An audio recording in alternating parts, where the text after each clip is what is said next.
প্রার্থী ঘোষণার পরই জোর কদমে প্রচারে নামলেন এআইইউডিএফ প্রার্থী শাহাবুল ইসলাম চৌধুরী। কংগ্রেস প্রার্থী হাফিজ রশিদ আহমদ চৌধুরীর নাম উল্লেখ না করে স্বরূপ দাস বলে আখ্যায়িত করলেন শাহাবুল। শাসক গোষ্ঠী প্ল্যান করে যে কেউ একজনকে কংগ্রেসের প্রার্থী নির্বাচিত করে ওনাকে স্বরূপ দাসের জায়গায় স্থলাভিষিক্ত করার অপচেষ্টা করা হয়েছে। করিমগঞ্জ এবং হাইলাকান্দির আপামর জনসাধারণ সেই ষড়যন্ত্র বুঝে নিয়েছে। এবার কংগ্রেস স্বরূপ দাসের জায়গায় অন্যজনকে স্থলাভিষিক্ত করেছে। কংগ্রেস ও বিজেপির এই চাল সবাই বুঝে নিয়েছে বলে মন্তব্য শাহাবুল ইসলাম চৌধুরীর।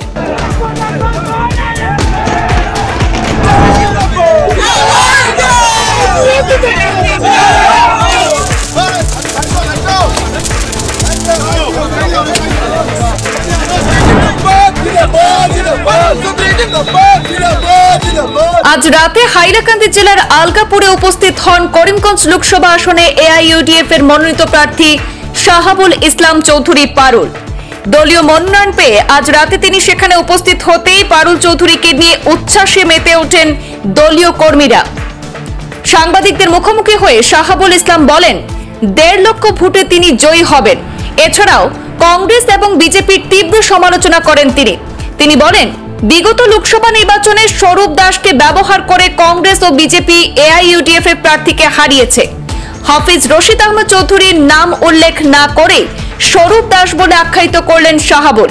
এবারে লোকসভা নির্বাচনে করিমগঞ্জ আসনে কংগ্রেস স্বরূপ দাসের জায়গায় অন্যজনকে স্থলাভিষিক্ত করেছে। কংগ্রেস ও বিজেপির এই চাল জনগণ বুঝে নিয়েছেন। বিস্ফোরক মন্তব্য করলেন এআইইউডিএফ এর প্রার্থী শাহাবুল ইসলাম চৌধুরী। যাদের জনদাবির পরিপ্রেক্ষিতে মৌলানা বদরুদ্দিন আজমল আল-কাসেমি আমাকে নির্বাচিত করেছেন, তার জন্য হাইলাকান্দিবাসী এবং করিমগঞ্জবাসী উভয় জেলার আপামর জনসাধারণের প্রতি আমার ধন্যবাদ থাকলো। আমি আবারই থাকলাম তাদের কাছে। এছাড়া আমার সংবাদ মাধ্যমের ভাইসব কর্মী সব এবং বিশেষ করে মাদ্রাসার আলিম উলামাগণ যারা অনেক মেহনত করেছেন, অনেকভাবে বুঝিয়ে বলার চেষ্টা করেছেন, তার জন্য ওনাদেরকেও আমি আমার অন্তরের অন্তঃস্থল থেকে হার্দিক ভালোবাসা জ্ঞাপন করছি এবং ওনাদের প্রতি আমার কৃতজ্ঞতা জ্ঞাপন করছি। আপনি নির্বাচিত হলে জনগণের জন্য কি কি করবেন? এমন 5টি কাজ যদি উল্লেখ করেন। হ্যাঁ, অনেকগুলো ইচ্ছা আছে এবং মনের মধ্যে অনেক সংকল্প আছে। আমি এক সমাজের কাজ করতে ভালোবাসি। সে যেভাবেই হোক নির্বাচিত হই আর নির্বাচন ছাড়াই স্বাভাবিক অবস্থায় থেকেই হোক। আমার অনেকগুলো চিন্তাধারা আছে, এর মধ্যে কয়টা আমি আপনাদেরকে বলবো। যেমন হাইলাকান্দিতে রেল পরিষেবা নেই, সেই রেল পরিষেবার সার্ভিস দেওয়ার জন্য আমি প্রথম থেকেই কাজ চালিয়ে যাব। দ্বিতীয় নম্বর হলো করিমগঞ্জ জেলায় এবং হাইলাকান্দি জেলার মাঝখানে বদরপুর ঘাটে রেল ক্রসিং এর একান্ত দরকার। করিমগঞ্জ শহরে একটা রেল ক্রসিং এর একান্ত দরকার। শাসক দলের এমপি থাকা সত্ত্বেও এগুলোকে কখনো নজরে আনেননি বা এগুলো করার চেষ্টা করেননি। প্রতিদিন মানুষের ঘন্টা অপব্যয় হয়। বদরপুর ঘাটে railway overbridge, flyover bridge, railway, তো প্রতিদিন মানুষের অনেক সময় অপচয় হয়। এছাড়া আপনার লুটে খেয়ে নেওয়া হিন্দুস্তান পেপার কর্পোরেশনের 5 গ্রাম পেপার মিল এবং আনিপুরের চিনির কল যে কোনোভাবেই সেগুলোকে রক্ষা করা এবং পুনরুজ্জীবিত করা আমার লক্ষ্যগুলোর মধ্যে অন্যতম লক্ষ্য। আমি চাই সুতারকান্দিকে ইন্টারন্যাশনাল মার্কেট হিসাবে প্রতিষ্ঠিত করি এবং বাংলাদেশের যে 16-18 কোটি মানুষের দেশ, সেই দেশটাকে যাতে বরাকের হাইলাকান্দি এবং করিমগঞ্জ জেলার যাতে একটা শিল্পনগরী তৈরি হয়ে গোটা বাংলাদেশকে বরাকের বাজার হিসাবে পরিগণিত করতে পারি, সেটাও আমার অন্যগুলো লক্ষ্যের মধ্যে একটা।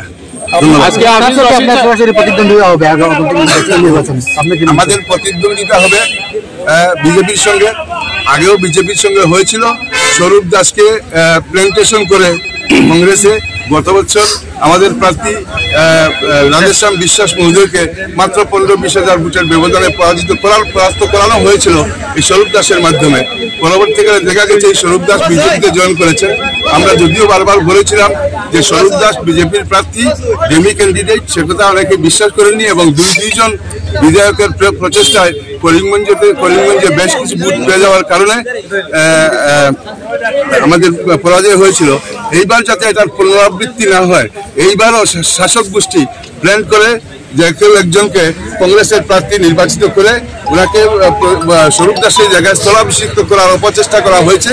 করিমগঞ্জ এবং হাইলাকান্দির আপামর জনসাধারণ সেই ষড়যন্ত্র বুঝে নিয়েছে এবং যিনি বর্তমান প্রার্থীকে যিনি কংগ্রেসের টিকিট দিয়েছেন উনি দুদিন পরে বিজেপিতে জয়েন করেছেন।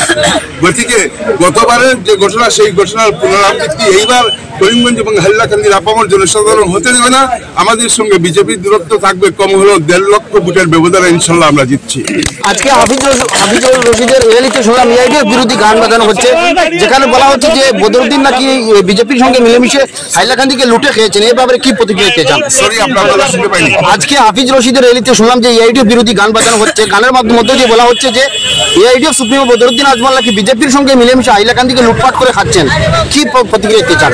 দাদা, কে কার সঙ্গে মিলে লুটপাট করতেছে সেটা তো পরিষ্কার। এই অঞ্চলের মানুষ চোখ খুলে দেখছে। আজকে বিজেপি যারা চালাচ্ছে, বিজেপির মূল আমার সিএম, আসামের সিএম, উনিও কংগ্রেসের লোক। পীযূষ হাজারিকা উনিও কংগ্রেসের লোক। কমলাক্ষ জয়পুর কাস্ত কাল পর্যন্ত কংগ্রেসের ছিলেন, উনিও কংগ্রেসের লোক, আজকে বিজেপির কর্মী। তো ওটা তো পরিষ্কার। আজকে যতগুলো ইস্যু সংখ্যালঘু সম্প্রদায়ের উপর আক্রমণমূলক মাদ্রাসা বন্ধ হোক, হিজাব হোক, এবং ইদানিংকালে আপনার বিবাহ বিচ্ছেদ আইন যেটা বানানো হয়েছে, ক্যান্সেল করা হয়েছে, সে নিয়ে কে কথা বলছে? একমাত্রই ইউডিএফ মৌলানা বদরুদ্দিন আজমলের ব্রিগেড, সেটা অ্যাসেম্বলিতে ভিতরে হোক আর অ্যাসেম্বলির বাইরে হোক। আজকে ডেলিমিটেশন হয়েছে, ডেলিমিটেশনের উপরে আমি জেলে গেছি। আমাকে পুলিশ কোথায় ছিল সেই কংগ্রেসীরা তখন এই বরাককে খণ্ড খণ্ড করে, মানে অনেক খণ্ড করে হিন্দু মুসলমানে বিভক্ত করে পুরা বরাকের যে কটা আসন ছিল সেই আসনগুলোকে কমিয়ে আগে যেগুলো ছিল তার চেয়ে আরো কম করা হয়েছে এবং হিন্দু মুসলমানের মেরুকরণ করে আসন বিভক্ত করা হয়েছে। সেগুলোর প্রতিবাদ আমরা করছি। কংগ্রেসীরা কোথায় ছিল তখন? কংগ্রেসীরা তো বিজেপির সঙ্গে হাতে হাত মিলিয়ে তখন অট্টহাসি দিচ্ছিল। যেটা হচ্ছিল সেটাতে ওদের ইনডাইরেক্ট মতামত ছিল। সুতরাং বিজেপির বিটিং হয়ে কে কাজ করতেছে সে কথার উত্তর আমাকে দিতে হবে না। এই অঞ্চলের মানুষ, গোটা আসামের মানুষ সেটা ভালো করে জানে, যার জন্য আজকে কংগ্রেসের অফিস মানে বিবাহ বাসর হয়ে গেছে।